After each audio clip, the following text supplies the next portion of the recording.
Video asida utkadoribasi company amagi share amabu matau karamna laigadage haibadu video asida explain tawrani. Hauji akoina uriba platform asi Upstocks ni Upstocks ki platform ni masida seasonaraga akoina company gi share amabu laiba amadi yonba tawdoribani. Sida akoina plus haiba add a script haiba symbol amakakui हाइरिबा जगह सिदा अखोइना हाना नंबिरनी को watch list हाबना बगिनता समने हाबदा अखोइना मयामना खंगनाबा हाइता company अमा एता लोकलाजी SBI ना company जे लोकलाजी SBI company जे हुजि सिदा remove Laramie जे हाना watch list सिदा यावखिबगिनी को watch list सिदा अखोइना SBI हेबल कंपनी असि हाबसले मतुंगदा हाइरिबा SBI की कंपनी असि अखोइना लाइनिंग लाइनिंग तारगदी कईदौगे है मतमदा अखोइना सिदा बाय हाइरिबा बी ने थारिबा ग्रीन कलर ने एक्टिव ओइरिबा पोचे असिदा अखोइना क्लिक नमने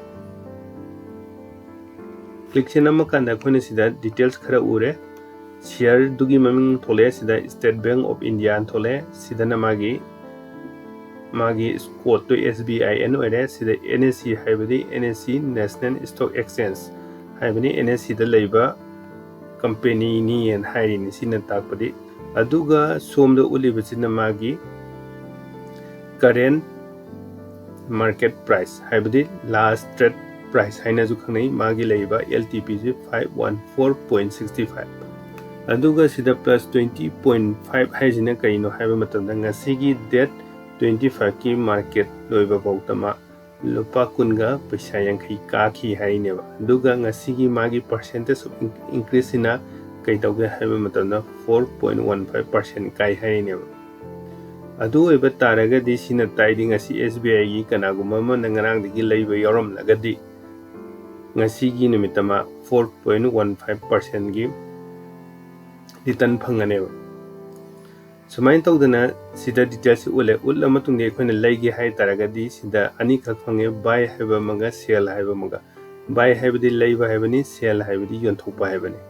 अदुदी अखोइदी हजिक तौगदुइसे कइनो हाइबा मतन बाय तौदोइने बाय सिदा सेलेक्ट तौबिरानी मथंगदा करि लानी अखोइना अपाम्बा क्वांटिटी तो सिदा मेनबिरानी सिदा क्वांटिटी अमा लैगेगना अमा लैरनी को सिदा क्वांटिटी अमा लैगे हरेगना अमा मेलानी नत्र अखोइना अपाम्बा क्वांटिटी मैम लैगे हरेगना मैम दो मेंजन बेयारे मेला मतुंगदगी मथंगदा अखोइना मुकेदव तागनी हैमत प्रोडक्ट सिदा लाकनेबा प्रोडक्ट सिदा ऑप्शन अनि फंगनी इंट्राडे हाइबा मने डिलीवरी हाइबा मने इंट्राडे हाइबा तारगना निमितुदा अदम लोइसनगी गदबा हाइबदी मागी मार्केट टाइमिंग 9:15 दा हांगा 3:30 दा लोइ बगी मनुंगदा अखोइगी निमितुगी ट्रेड तुमा लोइसनदबा यादे अदुगा डिलीवरी हाइरगना अखोइना लॉन्ग टर्म बु तौबदा नत्रगना स्विंग ट्रेडिंग हाइ तारेको इन्वेस्टमेंट स्विंग ट्रेडिंग गा जुखेनै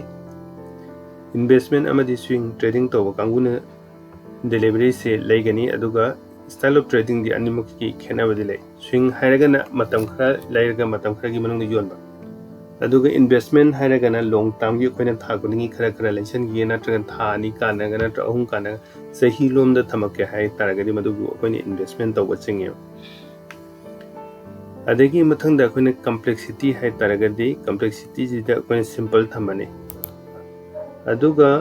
AMO हाइना ऑप्शन अमगा जो फंगिसे सिजिना कइनो Haima तमदा after market order हाइबने किगुम market ने लोइगा मतमदा अखोइना ऑर्डर अदुम बिसलमगा थमबे याइको हेंग मार्केट हांगदो मतमदा ऑटोमेटिकली मथंदा इने थममिबा मार्केट तुदा थमबदा नमितुगी मार्केट तुदा अमुक पिरको प्राइस तो अदुदा दुम मथंदा लेजकिने मथंगदा लेसिना ऑर्डर टाइप ता हजिक लेसिना मार्केट हाइबा मगा लै लिमिट हाइबा मा लै मार्केट हाइ तारगदी करिनो हाइबा मतमदा मागी मार्केट तुदा हेक पीरिबा करेंट मार्केट प्राइस तो अदुदा दुम लैगिनी limit हाइरगना अखोइना समना हाइबा suppose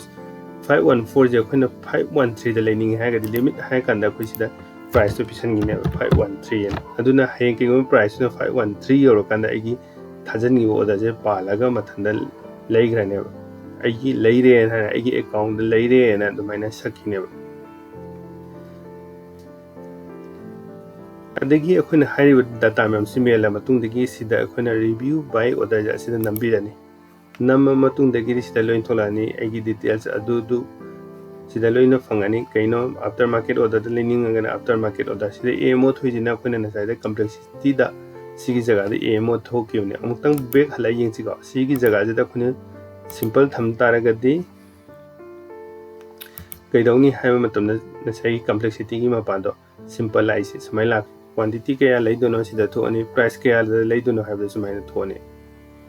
sumba details me amje loina samaina thoni preview oina haitare koina order am thajandringai da akoina preview je phajana naina ra matung degi di kaidawni haiba matamna koina sigi place by order je thani adugi matung degi akoi order adu dum changani order je changra matung da ahama da kadai da lakadagi haiba matamda position haiba jaga jida hana lakane position haiba jaga jida numit kyani leini hamda t+2 haitare haibadi trading gi transaction numit ini adugi matung de kadai da lakani holding nom da la company amagi stock ama legi hairabadi hojik panjakriba step sing do domain tok da mathang manaw aina satharaba matung da akoina company gi share amabu broker gi mateng dagi leiba yagani investment ama haibasi matau karamna tawgadagi haibagi hobadagi lubabo ningthijana phajana yauraba online class ama February gi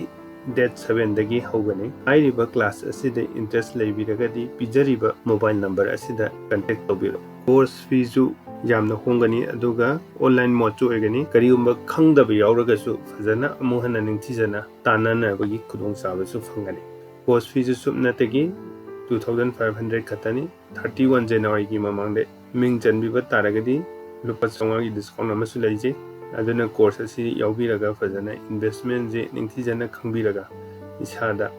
extra money fajana lengdana leiba taragadi tha kudingi khara hapsangi bajena after 5 years natra 10 years ta fajana masi kanaba khangani